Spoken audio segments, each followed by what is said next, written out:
Here I've got Tecno Camon C8 and let me show you how to change date and time on the following device. So at first let's open list of all applications, then find and pick the settings.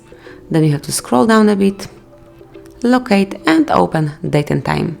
And now you can either have an automatic date and time or you can switch it off by tapping on off and set date and time manually by yourself.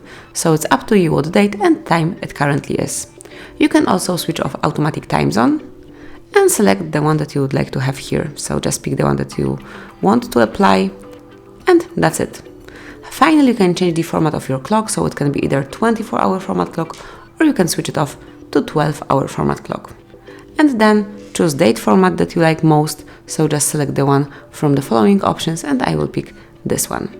And that would be all. So you can change date and time on your device, and then once you want to go back to automatic settings, simply click on automatic time zone and on automatic date and time, from which you just have to select network or GPS provided time, and I will pick the first option, network provided time. And that would be all. That's how you can change date and time in your device. Thank you for watching. Please subscribe our channel and leave the thumbs up.